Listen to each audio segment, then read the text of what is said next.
देखिए आज की जो क्लास है, इस क्लास के अंदर हम क्या करने वाले हैं। हमने 2 वीडियो पहले बना दिए थे, ठीक है। और ये तीसरा वीडियो है। इस वीडियो के अंदर हम जो करेंगे परिमेय संख्याओं के गुणधर्म करेंगे। क्या करेंगे? परिमेय संख्याओं के गुणधर्म करेंगे। और उसका एक गुणधर्म मैंने करवा दिया था, कौन सा? क्रम विनिमय का गुणधर्म मैंने करवा दिया था। तो आज हम कौन सा करेंगे? आज हम नंबर 2 पे करेंगे आपके सामने साहचर्य। कौन सा? साहचर्य, या इसे हम क्या बोल सकते हैं? सहचारिता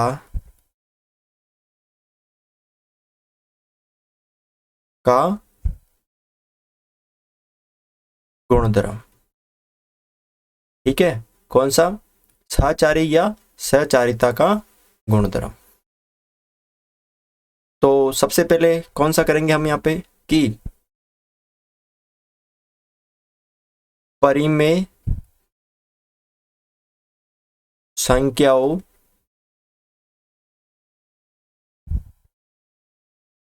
के लिए सहचार्य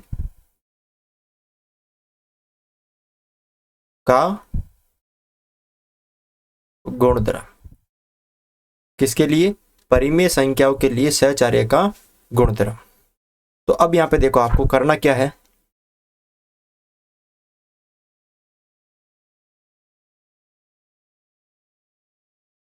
तो हमने इसमें ये ए बी हो गया, ए हमने कर लिया था, ये बी है।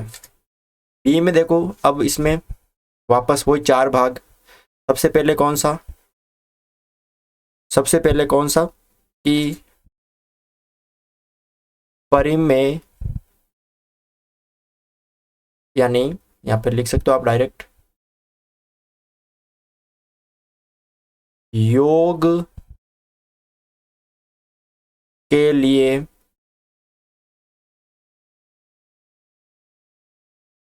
साचार्य गुणधर्म।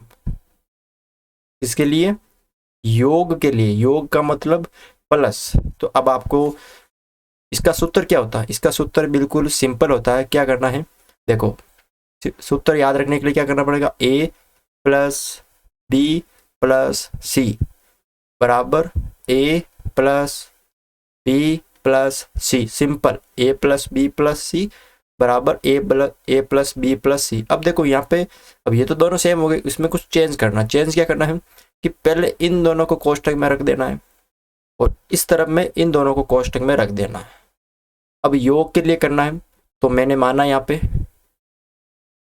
माना 3 परिमेय संख्या ले ली। ए का मान ले लिया मैंने 1/2, ठीक है।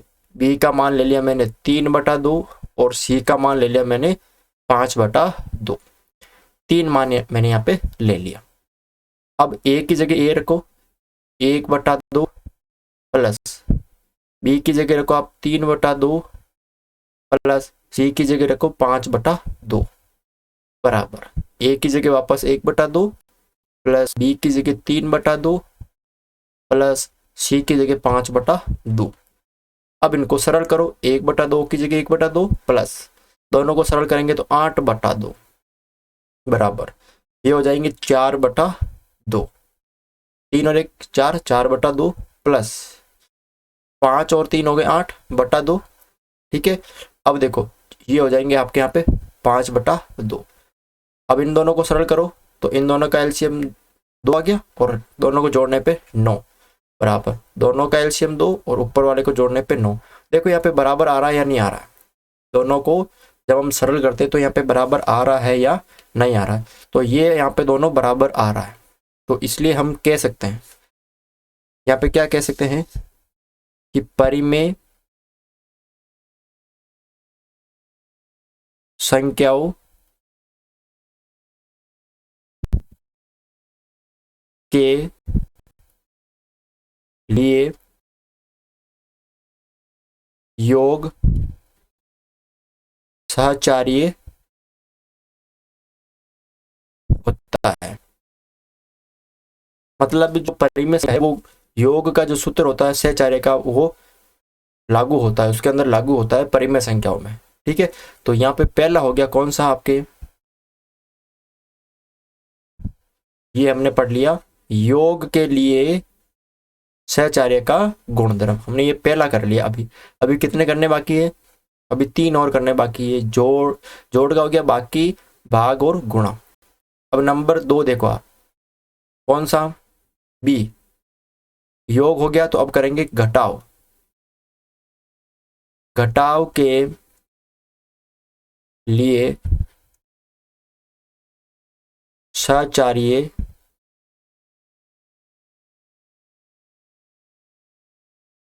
गुणधर्म। आपको ये सारा पीडीएफ मिलेगा, ऐप के अंदर आपको सारा पीडीएफ मिलेगा। ठीक है, तो आराम से इसको आप देख के भी उतार सकते हो, अभी आप इसको समझ सकते हो, फिर आप इसको वापस उतारोगे तो आपको समझ में आ जाएगा।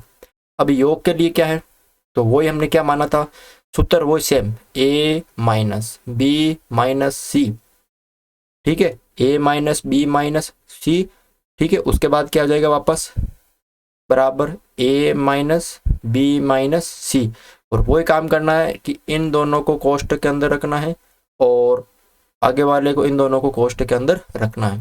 a की जगह मैंने माना था 1/2 माइनस b की जगह 3/2 माइनस 5/2 बराबर a की जगह 1/2 माइनस 3/2 माइनस 5/2। सरल करो, 1/2 माइनस माइनस के 2/2। ठीक है, उसके बाद बराबर माइनस का 2/2 माइनस का 5/2। यहाँ पे 1/2 माइनस माइनस हो गया प्लस का 2/2 बराबर ये हो जाएगा 2 और माइनस के 2 और यहाँ पे माइनस के 5। ठीक है, यहाँ पे हो जाएंगे टोटल आपके 3/2 और यहाँ पे हो जाएंगे 5 और 2 हो गए माइनस के 7/2। अब मुझे बताओ क्या ये दोनों बराबर आ रहे हैं या नहीं आ रहे हैं, दोनों बराबर नहीं आ रहे हैं, दोनों बराबर नहीं आ रहे हैं। तो हम कह सकते हैं, क्या बोल सकते हैं यहाँ पे, कि परिमेय संख्याओं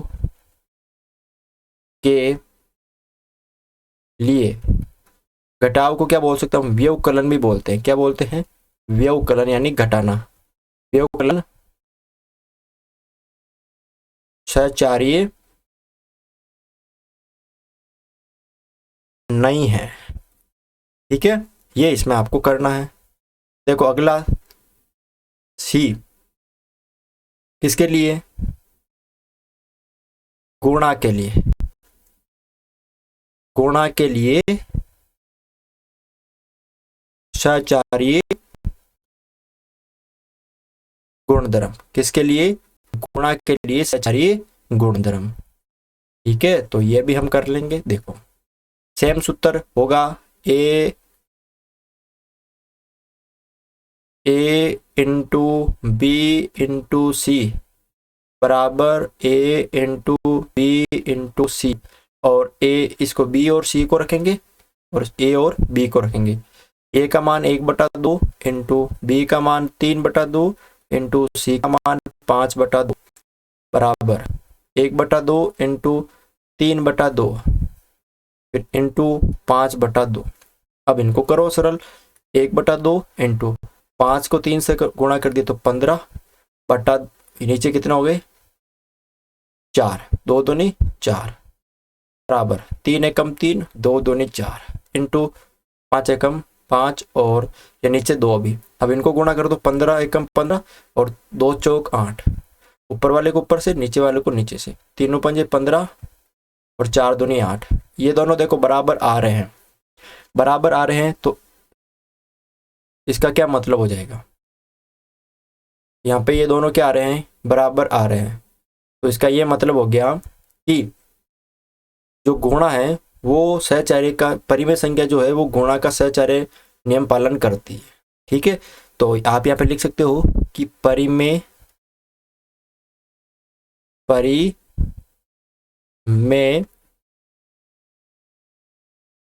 संख्याओं के लिए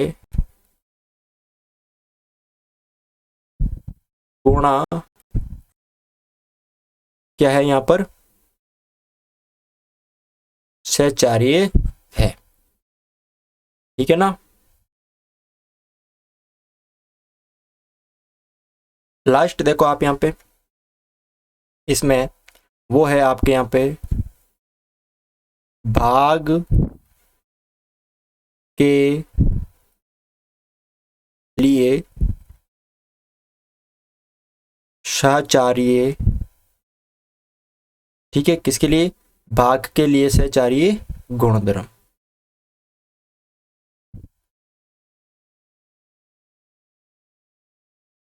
अब इसमें सूत्र क्या हो जाएगा, वो पहले ए भाग बी भाग सी, उसके बाद ए बी सी, और वो यहाँ पे ये दोनों क्या हो जाएंगे कोष्ठक के अंदर, और ये दोनों कोष्ठक के अंदर।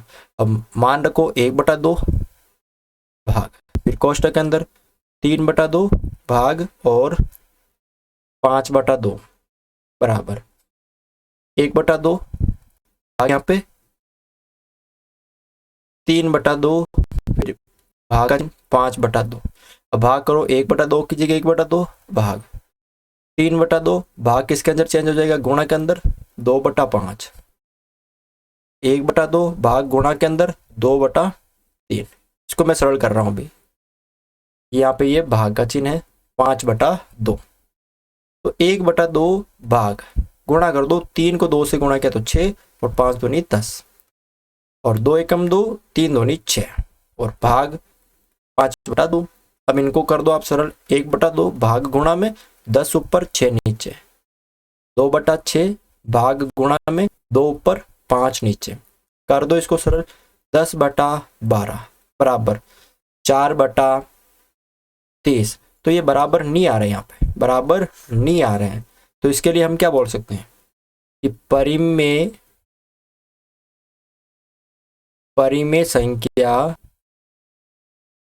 संख्या है या परिमेय संख्याओं के लिए भाग सहचार्य नहीं है, ठीक है। तो हमने क्या क्या पढ़ा, वापस देख लेते हैं। यहाँ पे हमने सबसे पहले पढ़ा है, सारे मैं बता देता हूं आपको क्या क्या पढ़ा हमने, सारे यहाँ पे बता देता हूं मैं आपको।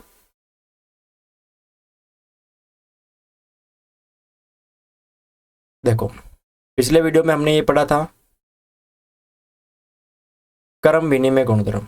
तो क्रम विनिमय गुणधर्म योग के लिए लागू होता है, उसके बाद जो क्रम विनिमय गुणधर्म है वो घटाव के लिए लागू नहीं होता है और गुणा के लिए होता है। ये पिछले वीडियो में हमने पढ़ा था, वापस एक बार मैं आपको रिवीजन करवा रहा हूँ, ठीक है। और भाग के लिए भी क्रम विनिमय गुणधर्म जो होता है वो लागू नहीं होता है। तो क्रम विनिमय किसके लिए लागू होता है, गुणा और जोड़ के लिए, ठीक है। और आज हमने पढ़ा था यहाँ पे सहचार्य, सहचार्य भी किसके लिए होता है, योग और गुणा के लिए, घटाव और भाग के लिए लागू नहीं होता है। तो आपको ये दो जो है गुणधर्म इंपॉर्टेंट है, तो मैं आपको लिखवा देता हूं। जो क्रम विनिमय है, क्रम विनिमय, और जो सहचार्य है, सहचार्य, देखो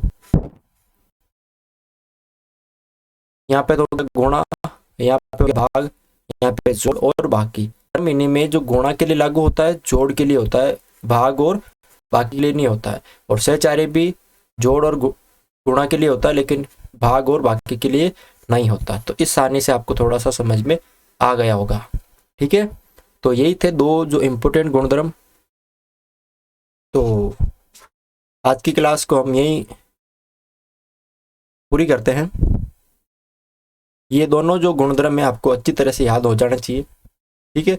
इसके एग्जाम्पल कैसे इनको सरल करते हैं मैंने पूरा आपको एक्सप्लेन करके बताया था। दोनों गुणधर्म, दोनों वीडियो को आप अच्छी तरह से जरूर देखना। एक पिछला वीडियो भी जो सबसे पहला वीडियो बनाया वो भी आपको देखना जरूरी है, क्योंकि जब क्लास स्टार्ट कर रहे हो तो आपको कोई ना है कि आप 1-2 दिन लेट हो गए तो आपको ये वीडियो तो आपको हमेशा 1 साल के लिए पड़े रहेंगे।